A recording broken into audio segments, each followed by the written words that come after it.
The morning sun was already hot when Daniel crouched behind the rose bushes, wearing dirty work clothes and a worn cap pulled low over his face. His hands trembled as he held the gardening shears. Through the leaves, he watched his own front door. He had been away for 2 weeks on a business trip, but yesterday he came home early. What he saw made him sick to his stomach. Now, dressed as a gardener at his own mansion, he was about to discover the full truth about his wife Rebecca. And what he would witness today would destroy everything he thought he knew about his life. Before we continue with this shocking story, please take a moment to subscribe to my channel. Hit that like button and drop a comment about what you are watching from. Your support means everything to me. Now, let's get back to the story. 3 days earlier, Daniel Matthews sat in his first-class seat, flying back from Singapore. The business deal had closed faster than expected. He smiled, thinking about surprising Rebecca. They had been married for 5 years. He was 42, she was 35. He had built a successful tech company from nothing, and now they lived in a beautiful mansion in the hills of Los Angeles. Daniel pulled out his phone and looked at Rebecca's photo.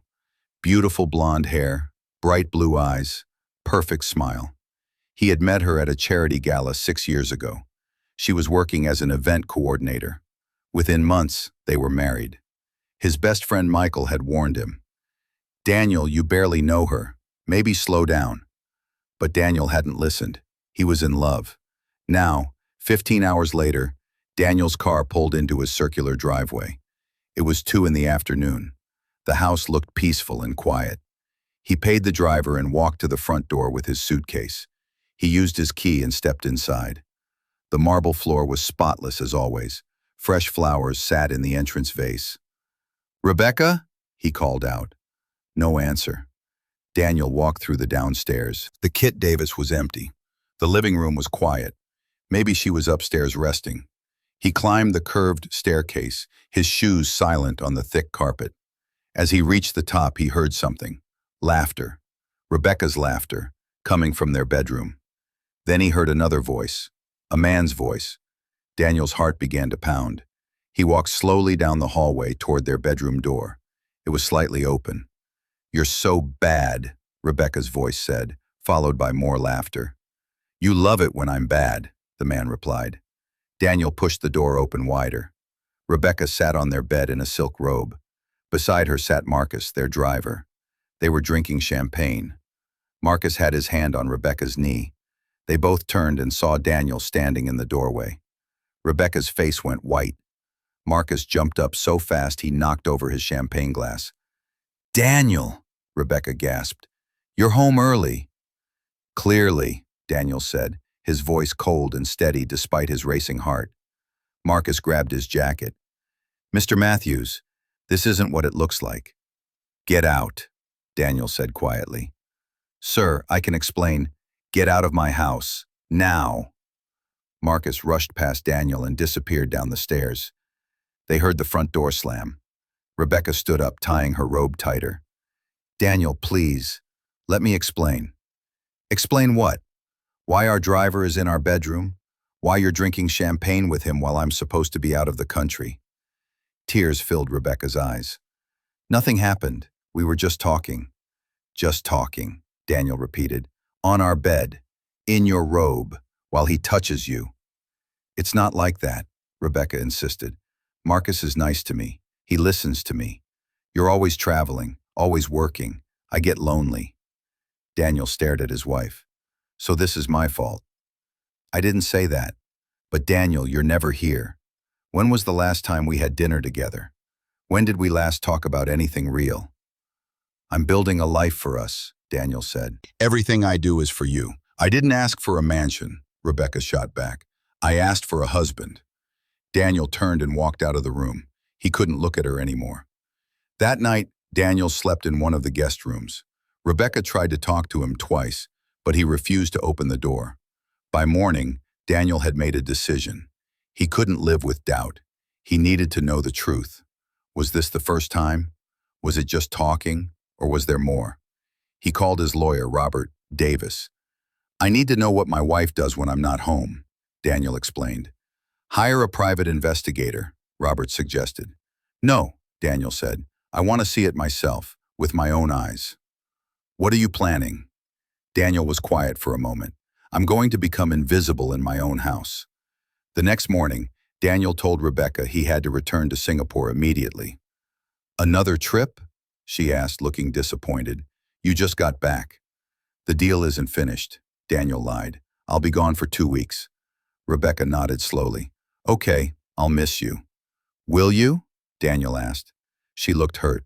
Of course I will. Daniel, about yesterday. I don't want to talk about it right now, he interrupted.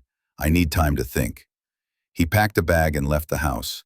Rebecca stood at the door watching him go, tears on her cheeks. But Daniel didn't go to the airport. Instead, he drove to Michael's house. You look terrible, Michael said, opening the door. I need your help, Daniel said. Inside, Daniel explained everything. Marcus in the bedroom, Rebecca's excuses, his plan. You want to pretend to be a gardener at your own house? Michael asked, eyes wide. Yes. Daniel, that's crazy. Is it? How else will I know the truth? Michael sighed. If this is what you need to do, I'll help you. But I think you should just hire someone. I need to see it myself, Daniel insisted. They spent the afternoon planning. Michael would call the house and recommend his landscaping company to Rebecca. Daniel would be the new gardener. What about clothes? Michael asked. I'll buy work clothes. I'll wear a cap, keep my head down. Rebecca never really looks at the staff anyway. That hurt to say, but it was true. Rebecca barely noticed the housekeepers, the pool cleaner, or the old gardener who had retired last month. The next day, Michael made the call. Mrs. Matthews, this is Michael Davis from Green Valley Landscaping. I heard your gardener retired. I wanted to offer our services. Oh, Rebecca said. Yes, we do need someone new. I can send someone tomorrow to evaluate the property. No charge for the consultation. That would be wonderful. Thank you. The following morning, Daniel stood outside his own gate wearing old jeans, a faded work shirt, and a dirty baseball cap. He had let his beard grow for 2 days. Dark sunglasses covered his eyes. His hands shook as he rang the bell. Green Valley Landscaping, he said into the intercom, disguising his voice slightly by speaking lower and slower than usual. The gate opened. Daniel walked up his own driveway carrying a clipboard and garden tools. Rebecca opened the front door. She wore designer jeans and a white blouse. Her hair was perfect. Her makeup was flawless. She looked right at Daniel and didn't recognize him. You're from the landscaping company? She asked. Yes, ma'am, Daniel said, keeping his head down. I'm here to evaluate the property. The previous gardener maintained everything. I'd like the same level of service. Of course, ma'am. I'll take a look around. Rebecca nodded and went back inside without another word. Daniel stood there for a moment. His own wife had looked right at him and seen nothing but hired help. He walked around the side of the house to the gardens. His gardens. The rose bushes he had helped plant, the fountain he had chosen, the stone path where he had proposed to Rebecca. Everything looked different now. Daniel spent an hour pretending to examine plants and take notes. Through the windows, he could see Rebecca talking on her phone, laughing. At noon, a car pulled up. Daniel recognized it immediately. The black Mercedes that his company provided for Rebecca's use. Marcus stepped out. He was tall, maybe 30 years old, with dark hair and an athletic build.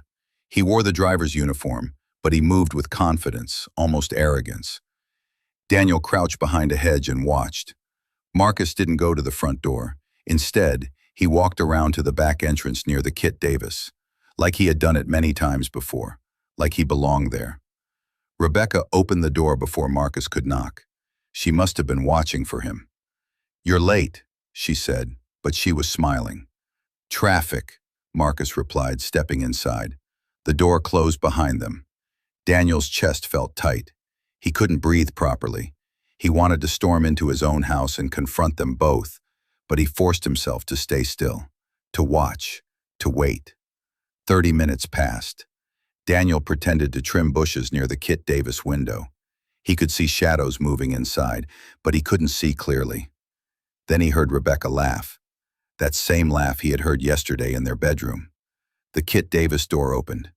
Marcus stepped out, adjusting his uniform shirt. Rebecca followed, touching his arm. Same time tomorrow? Marcus asked. Yes, Rebecca said. Daniel won't be back for 2 weeks. Does he suspect anything? Rebecca shook her head. He thinks we were just talking yesterday. He's clueless. They both laughed. Daniel felt something break inside his chest, not his heart, something deeper, something that couldn't be repaired. I should go, Marcus said. Mrs. Davis wants me to pick up her sister from the airport. Be careful, Rebecca said. And Marcus, thank you for making me feel alive again. Marcus kissed her cheek and walked to the car. Rebecca watched him drive away, a soft smile on her face. Daniel stood frozen behind the hedge. His wife, his driver, in his house, while he was supposed to be thousands of miles away. Rebecca finally went back inside. Daniel waited 10 minutes to make sure she wasn't coming back out. Then he walked to the front door and rang the bell. Rebecca answered, looking annoyed. Yes? I've finished the evaluation, ma'am, Daniel said. The property needs regular maintenance 3 times a week. Fine, whatever. Send me the quote. I can start tomorrow if you'd like. Rebecca shrugged. Sure. Just don't disturb me when you're working. Of course not, ma'am. She closed the door in his face. Daniel walked back to his car, parked 2 blocks away. Inside, he sat in silence for a long time. His phone rang. It was Michael. How did it go? She didn't recognize me, Daniel said quietly. Maybe that's good? For your plan, I mean. No, Michael, it's not good. My own wife looked at me and saw nothing. What are you going to do? Daniel stared at his mansion through the trees. I'm going back tomorrow, and the day after that. I need to know everything. Daniel, I need to know who I married, Michael. I need to see the real Rebecca. That night, Daniel stayed in a hotel. He couldn't sleep. He kept seeing Rebecca's smile when she looked at Marcus, the way she touched his arm, the way she laughed. They hadn't laughed together like that in months, maybe years. When did it start? How long had this been going on? Morning came slowly. Daniel put on his gardening clothes again and drove to the mansion. He parked in the street and walked up to the gate. The house looked peaceful in the early light. Birds sang in the trees. The fountain bubbled softly. This was his home, his dream house. He had worked so hard for all of this, and now it felt like a prison. Daniel rang the bell. Green Valley Landscaping, he said into the intercom. The gate opened. He walked through carrying his tools. Rebecca didn't come to the door this time. Daniel went straight to work, or pretended to. He trimmed hedges, pulled weeds, watered plants. Around 10 o'clock he heard voices. He moved closer to the house, staying hidden behind the tall bushes. Through the window he could see Rebecca in the living room. She was on the phone, pacing back and forth. No, Mother, I can't come to lunch today, she said. I'm busy. What am I busy with? Just things. Fine, I'll come next week. She ended the call and threw her phone on the couch. Then she picked it up again and sent a text message. 5 minutes later, Marcus's car pulled into the driveway. Daniel's jaw clenched. It was like watching a nightmare in slow motion. Marcus came to the front door this time. Rebecca opened it immediately, wearing a different outfit now. A red dress that Daniel had bought her for their anniversary last year. Come in quickly, she said, looking around the yard. Marcus stepped inside. Is the gardener here? Yes, but he's working in the back. He won't see anything. The door closed. Daniel felt sick. They were being careful because of him. The gardener, the invisible worker who didn't matter. He wanted to break down the door. He wanted to scream. But he stayed where he was, hidden and watching. An hour passed, then another. Daniel kept working, kept waiting. Finally, the door opened again. Marcus came out first, straightening his tie. Rebecca followed, her hair slightly messy now. Tomorrow? Marcus asked. Maybe not tomorrow, Rebecca said. Daniel's sister is coming to visit. She's staying for a few days. Daniel froze. His sister Karen? Rebecca hadn't mentioned this to him. When is he coming back? Marcus asked. Not for another week and a half, Rebecca said. Don't worry, we have time. I'm not worried, Marcus said, pulling her close. But I do get impatient. They kissed, right there on the front steps of Daniel's house, in broad daylight. Daniel gripped his gardening shears so tightly his knuckles turned white. After Marcus drove away, Rebecca went back inside. Daniel heard her humming, actually humming, happy. He finished his work mechanically, not really seeing what he was doing. When he was done, he didn't bother telling Rebecca. He just left. In his car, Daniel sat and stared at nothing. His phone rang again. Michael. Daniel, you need to stop this. You're torturing yourself. I need proof, Daniel said. For the divorce. I need to document everything. Then hire an investigator with cameras. You don't need to do this to yourself. Yes, I do, Daniel said. I need to understand. I need to know why. Why? Daniel, people cheat. There's no good reason. There has to be something, Daniel insisted. Something I did wrong. Something I missed. Or maybe, Michael said gently, she's just not the person you thought she was. That night, Daniel lay in his hotel bed staring at the ceiling. His phone buzzed with a text from Rebecca. Miss you. Can't wait until you're home. Love you. He stared at the message for a long time. Then he turned off his phone without responding. The next morning, Daniel showed up at the mansion again. This time, his sister Karen's car was in the driveway. He rang the bell. Rebecca answered, smiling warmly. Oh, the gardener. I forgot you were coming today. Should I come back another time, ma'am? No, it's fine. Just try to stay out of the way. My sister-in-law is visiting. Daniel nodded and went to work. Through the windows, he could see Karen and Rebecca sitting in the living room, drinking coffee and talking. Karen was telling a story, gesturing with her hands. Rebecca laughed, looking genuinely happy and relaxed. This was the Rebecca that Daniel knew. Warm, friendly, the perfect wife and sister-in-law. But he had seen the other Rebecca now, the one who kissed Marcus on their front steps, the one who called her husband clueless. Which one was real? Around noon, Karen left to run errands. Rebecca waved goodbye from the door, still smiling. The moment Karen's car disappeared down the street, Rebecca's smile vanished. She pulled out her phone and made a call. She's gone, Rebecca said. How fast can you get here? Daniel moved closer to the window. 30 minutes? Rebecca continued. That's too long. Karen will be back in 2 hours. Fine, hurry. She ended the call and went inside. Daniel's hands started shaking again. He knew who she had called. He knew what was about to happen. But knowing didn't make it hurt any less. True to his word, Marcus arrived in exactly 30 minutes.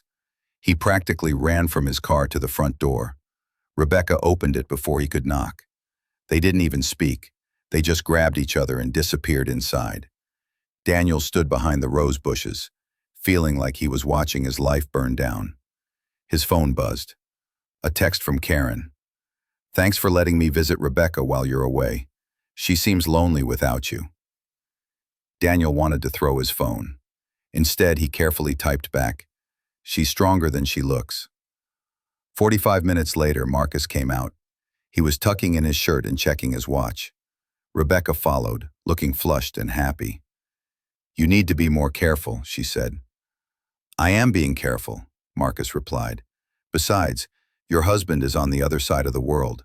What's he going to do? Fly home early? They both laughed at that. Actually laughed. Daniel felt something inside him turn to ice. The hurt was fading, replaced by cold, clear anger. Same time tomorrow? Marcus asked. Karen will be here until Friday, Rebecca said. Let's wait until she leaves. I'll miss you, Marcus said, kissing her one more time. It's only a few days, Rebecca said, and it makes it more exciting, don't you think? After Marcus left, Rebecca went back inside. Daniel finished his work and left without a word. That evening, Daniel sat in his hotel room with his laptop. He had been taking notes, documenting everything he saw, every conversation he overheard. But notes weren't enough. He needed more than his word against theirs. He called Robert, his lawyer. I need to set up cameras, Daniel said. Hidden cameras in my own house. Daniel, that might be illegal depending on where you place them. It's my house. It's also her home. You can't record in private areas like bedrooms without consent. Daniel was quiet for a moment. What about common areas? That's usually fine. Living room, Kit Davis, hallways, but check the laws carefully. I will. Can you recommend someone? I'll send you a contact. But Daniel, are you sure you want to see whatever those cameras might record? I'm already seeing it, Daniel said. I just need proof. The next day was Thursday. Daniel showed up at the mansion as usual. Karen's car was there again. Rebecca barely acknowledged him when she opened the door. Oh, you, just do your thing. Daniel nodded and went to work. But today was different. In his gardening bag, hidden beneath the tools, were 3 small cameras. While Rebecca and Karen were having lunch on the patio, Daniel moved through the house. He placed one camera in the living room, hidden in a decorative plant. Another in the hallway, disguised as a smoke detector. The third in the Kit Davis, tucked into a cabinet corner. His hands shook the whole time. What he was doing felt wrong, even though it was his own house. But he needed evidence. For the divorce. For himself. To prove he wasn't crazy. By the time Rebecca and Karen came back inside, Daniel was outside again, trimming hedges. That night, in his hotel room, Daniel opened his laptop and accessed the camera feeds. 3 windows showed different angles of his house. The living room was empty. The hallway was dark. The Kit Davis light was off. He sat and watched, waiting. For what, he wasn't sure. Around 9 o'clock, Rebecca walked through the living room in her pajamas. She was on her phone, laughing and talking. She looked happy and relaxed. No, he has no idea, she said into the phone. He's too trusting. I know. Of course I feel bad sometimes, but Marcus makes me feel young again. Daniel turned up the volume. Daniel is a good man, Rebecca continued. He really is. But he's boring, you know. He's all about work and success. When was the last time he did something spontaneous? When was the last time he made me laugh? She paused, listening. I'm not going to leave him, she said finally. Are you crazy? Do you know how much he's worth? I just need a little excitement on the side. Marcus is fun, but he has no money. I'm not stupid. Daniel felt like someone had punched him in the stomach. Rebecca continued talking. Look, I married Daniel for security, that's the truth. But a girl has needs, right? I can have both, the rich husband and the exciting lover. She laughed at something the person said. No, I'm not worried about getting caught. Daniel is clueless. He trusts me completely. Even when he came home early and saw Marcus in our room, he believed me when I said nothing happened. He's that naive. Daniel closed his laptop. He couldn't listen anymore. He sat in the dark hotel room, replaying her words in his mind. Boring, clueless, naive. She married him for security. She never really loved him. 5 years of his life, 5 years of love and trust in building a future together. And it was all a lie. Daniel picked up his phone and called Michael. It's midnight, Michael said groggily. She never loved me, Daniel said. She married me for my money. Michael was silent for a moment. You heard her say that? Yes, on the camera. She told a friend that I'm boring and clueless, but she's not leaving because I'm rich. Daniel, I'm so sorry. I'm going back tomorrow, Daniel said. One more day. I need to see them together one more time, for the cameras. Why? You already have enough. Because I need to see it all, Daniel said. I need to see exactly who I married. The whole truth. This is going to destroy you. I'm already destroyed, Michael. Now I just need closure. Friday morning came. Karen had left Thursday night, so Daniel knew Rebecca would be alone. He put on his gardening clothes one last time and drove to the mansion. The gate opened as usual. He walked up the driveway, carrying his tools. Rebecca opened the door wearing a silk robe. Her hair was wet, like she had just showered. Oh, she said, looking annoyed. I forgot you were coming today. I can come back later, ma'am. No, just make it quick. I'm expecting someone. Daniel nodded and went to work. He positioned himself near the living room window, pretending to examine the bushes. 15 minutes later, Marcus's car pulled up. Marcus got out wearing casual clothes instead of his uniform, jeans and a tight black shirt that showed off his muscles. He walked to the door. Rebecca opened it before he could knock. Finally, she said, pulling him inside. Through the window, Daniel watched. The cameras were recording everything, but he couldn't look away. Rebecca and Marcus didn't even make it to the couch. They started kissing right there in the hallway, pulling at each other's clothes. Upstairs, Rebecca said, breathless. They disappeared up the stairs, to the master bedroom, to Daniel and Rebecca's bed.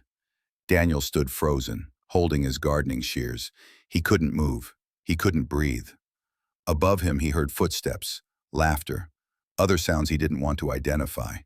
His wife, in their bed, with their driver, the man Daniel trusted to drive Rebecca safely around the city, the man Daniel paid every week, the man who smiled and said, "Yes, sir," and, "Of course, Mr. Matthews," while sleeping with his wife. Daniel didn't know how long he stood there. Maybe 10 minutes, maybe an hour. Time had lost all meaning. Finally, he forced himself to move. He packed up his tools mechanically, like a robot going through programmed motions. As he walked to the gate, he looked up at the bedroom window. He could see shadows moving behind the curtains. Daniel left his own home for the last time as the invisible gardener. In his car, he sat with his hands on the steering wheel. He couldn't cry. He couldn't scream. He just felt empty, hollow. His phone rang. Robert, his lawyer. "I have the evidence I need," Daniel said. "When can we file?" "Monday morning. But Daniel, are you sure?" "I'm sure. File for divorce. I want her out of my house. I want Marcus fired. I want this over." "What about the property settlement? California is a community property state." "I don't care," Daniel said. "Give her whatever the law requires. I just want my life back." But even as he said it, Daniel knew the truth. He couldn't get his life back. That life was gone. The man who trusted and loved Rebecca was gone. Everything was gone. All because he had become invisible in his own home. What will Daniel do with the evidence he's gathered? How will Rebecca react when she discovers the truth? And what will happen when Marcus realizes his comfortable life is about to end? You are about to find out now. But just to remind you again, don't forget to like and subscribe to see how this dramatic story goes. Monday morning arrived cold and gray. Daniel sat in Robert Davis's office, watching his lawyer review the evidence on his laptop. "This is extensive," Robert said quietly, scrolling through the video footage. "The conversations, the recordings, the timestamps. Rebecca won't have any defense." "Good," Daniel said. His voice sounded flat, emotionless. Robert looked at him with concern. "Daniel, when was the last time you slept?"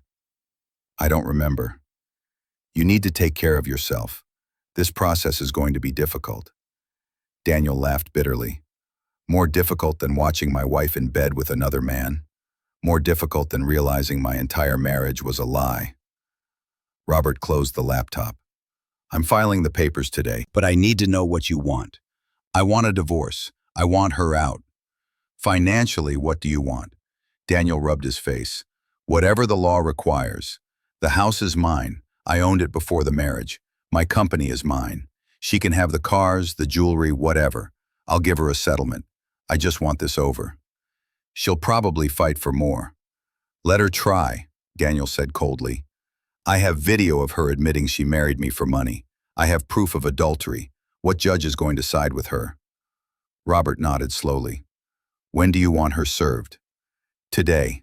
This afternoon. I want to be there when it happens." "Are you sure that's wise?" Daniel stood up. "I've been invisible for too long, Robert. It's time for Rebecca to see me clearly." That afternoon, Daniel drove to the mansion. He didn't disguise himself this time. He wore his usual business suit, his expensive watch, his wedding ring still on his finger. The gate opened when he pressed his code. He drove up the familiar driveway and parked near the front door. His hands shook slightly as he got out of the car. This was still his home, but it didn't feel like home anymore. He used his key to open the front door. Inside, everything looked perfect, as always. The flowers were fresh, the marble gleamed, the expensive artwork hung on the walls. All of it felt meaningless now. "Rebecca?" he called out. No answer. Daniel walked through the downstairs. Empty. He climbed the stairs to the master bedroom. The door was closed. He opened it without knocking. Rebecca stood at the closet in her underwear, going through clothes. She screamed and grabbed a robe. Daniel! Oh my God, you scared me. I thought you weren't coming back until Thursday. Change of plans, Daniel said calmly. Rebecca tied her robe and smiled nervously. Well, welcome home. I missed you so much. She walked toward him for a hug. Daniel stepped back. Don't. Her smile faded. What's wrong? Everything, Daniel said. Absolutely everything. Before Rebecca could respond, the doorbell rang. Are you expecting someone? Daniel asked. No, maybe it's a delivery. I'll get it, Daniel said, turning to leave. Daniel, wait. Can we talk? You seem upset. Oh, we'll talk, Daniel said. Very soon. He went downstairs and opened the front door. A man in a suit stood there holding an envelope. Rebecca Matthews? The man asked. She's upstairs, I'll take it. The man hesitated. I'm supposed to deliver it personally. I'm her husband. I'll make sure she gets it. The process server reluctantly handed over the envelope and left. Daniel looked at the envelope. Divorce papers. The end of his marriage, contained in a legal document. Rebecca came downstairs now, dressed in jeans and a sweater. Who was that? Daniel handed her the envelope without a word. She looked confused. What is this? Open it. Rebecca tore open the envelope and pulled out the papers. Her eyes scanned the first page. Her face went white.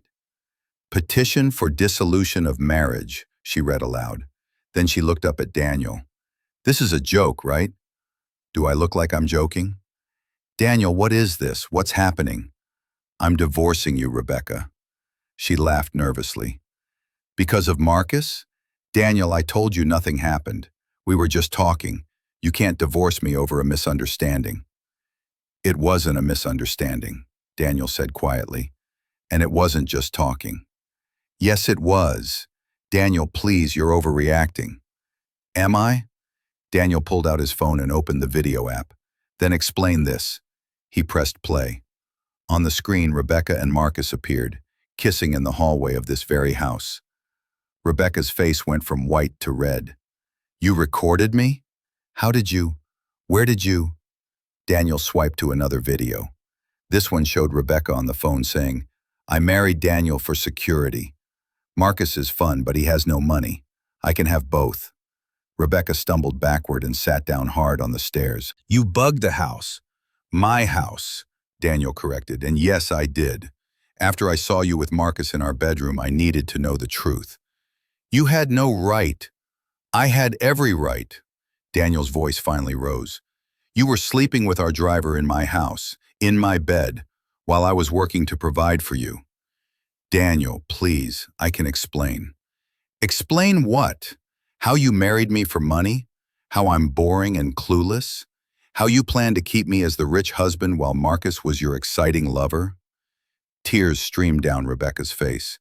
You weren't supposed to find out. That's your defense? I wasn't supposed to find out? I didn't mean for this to happen, Rebecca sobbed. It just did. You're never here, Daniel. You're always working. I got lonely. So you found comfort in our employee. Very convenient. It's not like that. Marcus understands me. He listens to me.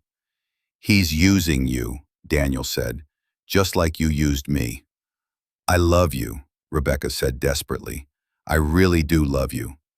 Daniel laughed coldly. You love my money. You admitted it on camera. That's not true. I mean, yes, I said those things, but I was angry. I didn't mean them. You sounded pretty certain to me. Rebecca stood up and walked toward him. Daniel, please. We can fix this. I'll end things with Marcus. I'll do anything. Just don't leave me. Don't leave you? Daniel stared at her in disbelief. You left me the moment you decided I wasn't enough. The moment you brought another man into our marriage. It was a mistake. Please, Daniel, I'm sorry. I'm so sorry. The doorbell rang again. Daniel walked around Rebecca and opened it. Marcus stood there in his driver's uniform. Good afternoon, Mr. Matthews. I didn't expect you back until... He stopped, seeing Daniel's face. Is something wrong? Come in, Marcus, Daniel said coldly. Sir? Come in. Marcus stepped inside nervously. He saw Rebecca crying on the stairs. "Mrs. Matthews, are you okay?" "Tell him, Rebecca," Daniel said. "Tell Marcus what just happened." Rebecca couldn't speak. She just shook her head, tears streaming down her face. "Fine, I'll tell him," Daniel said. He turned to Marcus. "I'm divorcing my wife because she's been having an affair with you." Marcus's face went pale. "Sir, I don't know what you're talking about." "Don't lie to me," Daniel shouted. "I have videos, Marcus. I have recordings. I have everything." Marcus looked at Rebecca, then back at Daniel. "Mr. Matthews, I'm sorry. I'm so sorry. It wasn't supposed to happen. She came on to me. I tried to resist, but..." "But what?" Daniel interrupted. "But you decided to sleep with your boss's wife anyway?" "I never meant to disrespect you, sir." "You never meant to get caught," Daniel corrected. "There's a difference." Marcus looked down at his feet. "What are you going to do?" "What do you think?" Daniel asked. "You're fired. Effective immediately. Security will escort you off all company properties. If you come near my wife, sorry, my soon-to-be ex-wife, again, I'll have you arrested for trespassing." "Mr. Matthews, please, I need this job. I have bills. I have..." "You should have thought about that before you slept with my wife," Daniel said. "Get out of my house." Marcus looked at Rebecca one more time. She wouldn't meet his eyes. "Rebecca," Marcus said softly. "Leave," she whispered. "Just leave." Marcus walked out. The door closed behind him with a final click. Daniel and Rebecca stood in silence. The house felt enormous and empty. "So that's it?" Rebecca finally said. "You're just going to throw away 5 years of marriage?" "You threw it away," Daniel replied, "the moment you betrayed me." "People make mistakes, Daniel. Couples work through infidelity all the time." "Maybe they do. But those couples actually loved each other. You admitted you married me for security. How do I work through that?" Rebecca wiped her eyes. "I did love you. I do love you. Maybe not in the beginning, but over time." "Don't," Daniel interrupted. "Just don't. I don't believe you anymore. I don't trust you. I don't even know you." "You're being so cold," Rebecca said. "I spent a week disguised as a gardener at my own house," Daniel said quietly. "I watched you with him. I heard every word you said, every laugh, every touch, every lie. You want to talk about cold? You looked at me, your own husband, and didn't recognize me because you never really saw me. I was just a wallet to you." Rebecca opened her mouth, then closed it again. "The divorce papers explain everything," Daniel continued. "You have 30 days to respond. My lawyer will contact yours. I suggest you hire someone good." "What about the house? What about my things?" "You can stay here for 2 more weeks. That gives you time to find a place. After that, I'm changing the locks." 2 weeks? Daniel, that's not enough time. "It's more than generous considering what you did." "What am I supposed to do? Where am I supposed to go?" "Call Marcus," Daniel said. "Maybe he'll take you in." Rebecca's face hardened. "You're really going to be this cruel?" "Cruel?" Daniel almost laughed. "You want to see cruel? I could post those videos online. I could send them to your family, your friends. I could make sure everyone knows exactly who you are." "You wouldn't." "No, I wouldn't," Daniel admitted, "because I'm not like you. I actually have a conscience." He turned to leave, then stopped. "One more thing. Karen called me yesterday. She said you seemed lonely while I was gone. She felt bad for you." Rebecca said nothing. "My sister felt sorry for you," Daniel continued. "While you were in bed with Marcus, she was worried about you being alone. That's the kind of person Karen is. She cares about people. You only care about yourself." Daniel walked to the door. "Daniel, wait," Rebecca called. "Please, can we just talk about this?" "We just did," Daniel said. "Goodbye, Rebecca." He walked out of his mansion and didn't look back. In his car, Daniel sat for a moment. His hands gripped the steering wheel. His chest felt tight. He had done it. He had confronted her. It was over. But he didn't feel relieved. He didn't feel victorious. He just felt empty. His phone rang. "Michael, did you do it?" "Yes," Daniel said. "She's been served. Marcus has been fired. It's done." "How do you feel?" "I don't know. Numb, I guess." "That's normal. Where are you now?" Sitting in my car outside the house. Come stay with me tonight, Michael said. You shouldn't be alone. Maybe tomorrow. Tonight I just need to think. Daniel. I'll be fine, Michael. I promise. He ended the call and drove to his hotel. The room was quiet and sterile. Nothing like home. But then again, he didn't have a home anymore. Daniel ordered room service but couldn't eat. He turned on the TV but couldn't focus. Finally, he just lay on the bed staring at the ceiling. His phone buzzed. A text from Rebecca. I know you hate me right now. I know I deserve it. But please believe me when I say I never wanted to hurt you. I made terrible choices. I was selfish and stupid. But somewhere in all of this mess, I did develop real feelings for you. For what it's worth, I'm sorry. I'm truly, deeply sorry. Daniel read the message 3 times. Then he deleted it without responding. Another message came through, this time from an unknown number. Mr. Matthews, this is Marcus. I know you don't want to hear from me, but I need you to know something. Rebecca pursued me. She made it clear what she wanted. I should have said no. I should have quit, but I didn't. That's on me. But don't think this was all my idea. She's not the innocent victim she's pretending to be. Daniel stared at that message. Was Marcus telling the truth? Or was he just trying to deflect blame? It didn't matter. Both of them had betrayed him. Both of them had lied to his face while sleeping together behind his back. He deleted that message too. The next morning, Daniel went to his office for the first time in weeks. His assistant Julia looked surprised. Mr. Matthews, I thought you were still in Singapore. Change of plans, Daniel said. Is everything running smoothly? Yes, sir. The Parker deal closed yesterday. The numbers look good. Good. Send me the reports. I have some catching up to do. Daniel buried himself in work. Meetings, calls, emails, spreadsheets, anything to keep his mind occupied. But around noon, Julia buzzed his intercom. Mr. Matthews, there's a woman here to see you. She says it's urgent. Who is it? Rebecca Matthews. Daniel's jaw clenched. Tell her I'm not available. She says she'll wait. Tell her I'm not available today, tomorrow, or any day. She needs to contact my lawyer. Yes, sir. 10 minutes later, Julia buzzed again. I'm sorry, sir. She's refusing to leave. She's crying in the lobby. Security is asking what you want them to do. Daniel stood up and grabbed his jacket. He walked to the lobby himself. Rebecca sat in one of the chairs, mascara running down her face. Other employees were staring. Rebecca, Daniel said quietly, you need to leave. I just want 5 minutes, she pleaded. Please, Daniel, just 5 minutes. No, go home. That's not my home anymore. You're kicking me out. You have 2 weeks. That's what we agreed. Agreed? You dictated. I had no choice. Daniel stepped closer and lowered his voice. You're making a scene. You're embarrassing yourself and me. Leave now or I'll have security escort you out. You used to love me, Rebecca sobbed. What happened to that man? He woke up, Daniel said, and saw who you really are. He turned and walked back to his office, leaving Rebecca crying in the lobby. That evening, Daniel's phone rang constantly. Rebecca, calling over and over.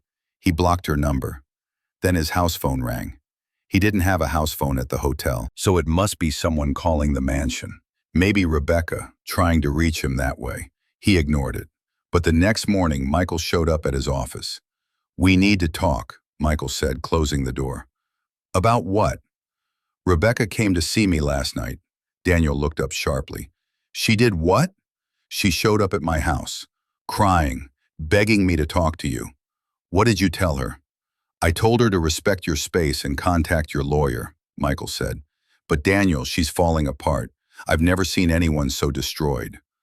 Good, Daniel said coldly. Now she knows how I feel. I'm not defending what she did, Michael said carefully, but I think she genuinely regrets it. Regrets getting caught, you mean? Maybe. Or maybe she regrets losing you. Daniel shook his head. I don't care. She made her choice. Now she lives with the consequences. Just be careful, Michael warned. Desperate people do desperate things. That night, Daniel returned to the hotel to find Rebecca sitting in the hallway outside his room. "How did you find me?" he demanded. "I hired someone to follow you," she admitted. "Please, Daniel, I just need to talk to you." "No, I'm not leaving until you listen to me. Then I'll call the police and have you arrested for trespassing." Rebecca stood up. "I lost my husband, my home, my life. What else can you take from me?" "Your dignity, apparently," Daniel said, "since you're willing to stalk me at a hotel." "I love you." "No, you don't," Daniel finally shouted. "You love what I gave you, the mansion, the cars, the lifestyle. You love the idea of me, not the real me, because if you loved me, you never would have done what you did." Rebecca reached for him. "That's not true." Daniel stepped back. "Don't touch me. Don't call me. Don't come to my office or my hotel.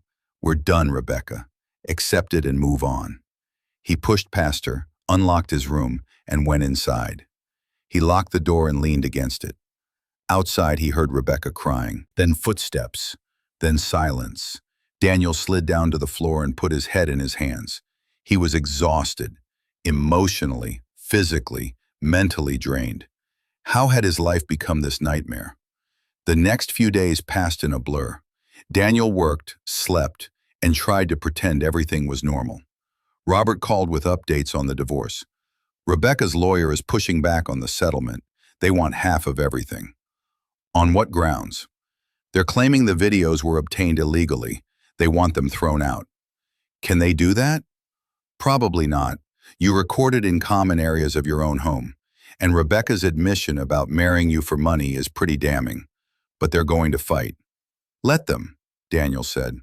"I have time and money. How much does she have?" "That's actually another issue," Robert said. "She's asking for temporary spousal support while the divorce is pending." "Absolutely not. Daniel, she has no income. You've frozen her credit cards. She has no access to your accounts. How is she supposed to live?" "She can get a job like everyone else." "The judge might see it differently." Daniel sighed. "Fine. Give her $5,000 a month. That's more than generous. I'll present the offer." After the call, Daniel sat in his office staring out the window. Below, the city bustled with life. People going about their normal days, unaware of his private nightmare. His phone buzzed. A text from an unknown number. "This is Marcus again. I know you blocked my other number. I need you to know Rebecca is telling people I seduced her. She's playing the victim. Don't believe her lies. I have text messages from her proving she started this. If you want them, let me know." Daniel stared at the message. Marcus had evidence against Rebecca. He typed back, "Send them." A minute later, screenshots started coming through. Text messages between Rebecca and Marcus going back 6 months. Rebecca: "My husband is so boring. I need some excitement in my life." Marcus: "I can't. I work for him." Rebecca: "That makes it more fun, don't you think?" More messages, flirtation, plans, meeting times, and explicit photos that Daniel deleted immediately without looking closely. All of it proved one thing. Rebecca had pursued Marcus aggressively. She had initiated everything. But Daniel didn't feel vindicated. He just felt sick. Both of them had betrayed him. Both of them were terrible people. The fact that Rebecca had started it didn't make Marcus less guilty. He forwarded the messages to Robert with a simple note. More evidence for the divorce. That weekend, Daniel finally went back to the mansion. It was Sunday, and he knew Rebecca was supposed to move out by Tuesday. He needed to get some of his things: clothes, documents, personal items. The gate code still worked. He drove up and parked. The house looked quiet. He used his key and went inside. "Rebecca?" he called. No answer. The house felt empty. Daniel walked through the rooms slowly. Everything looked the same, but it all felt different now. In the living room, he noticed the decorative plant where he had hidden one of the cameras. He went over and retrieved it, along with the others from the hallway and Kit Davis. Then he went upstairs to the master bedroom. The door was open. Rebecca sat on the floor, surrounded by boxes, crying softly. "Daniel," she said, looking up. Her eyes were red and swollen. Her hair was messy. She looked like she hadn't slept in days. "I'm just getting some of my things," he said. "This is really happening," she said quietly. "You're really leaving me." "You left me first, Rebecca, months ago. I'm just making it official." She wiped her eyes. "I packed your things. They're in the guest room. I thought it would be easier." "Thank you." "I'm moving in with my mother," she said, "in case you were wondering." Daniel nodded. He wasn't sure what to say. "She's very disappointed in me," Rebecca continued. "Everyone is. My friends won't return my calls. Your family won't talk to me. Even Marcus has disappeared. What did you expect?" "I don't know," she said. "Maybe a little compassion, a little understanding that people make mistakes." "You didn't make a mistake," Daniel said. "You made a choice, multiple choices, over months." Rebecca stood up. "I know you hate me. I know I destroyed everything. But can I ask you one question?" "What?" "Did you love me? In the beginning, when we first got married? Did you actually love me?" Daniel looked at her, at the woman he had promised to spend his life with. "Yes," he said honestly. "I loved you completely. I would have done anything for you. And now? Now I don't even know you." Rebecca nodded slowly, fresh tears streaming down her face. "That's what I thought." Daniel went to the guest room and found his things neatly packed in suitcases. Despite everything, Rebecca had taken care with his belongings. He carried them downstairs. Rebecca followed at a distance. At the door, Daniel paused. "Rebecca?" "Yes." "I hope you find whatever you were looking for, whatever I couldn't give you." "All I wanted was for you to see me," she said softly. "Really see me. Not just as the pretty wife, but as a real person." Daniel looked at her for a long moment. "I saw you, Rebecca. I just didn't see the person you actually were until it was too late." He walked out to his car, loaded his things, and drove away. In his rearview mirror, he could see Rebecca standing in the doorway of the mansion, getting smaller and smaller, until she disappeared completely.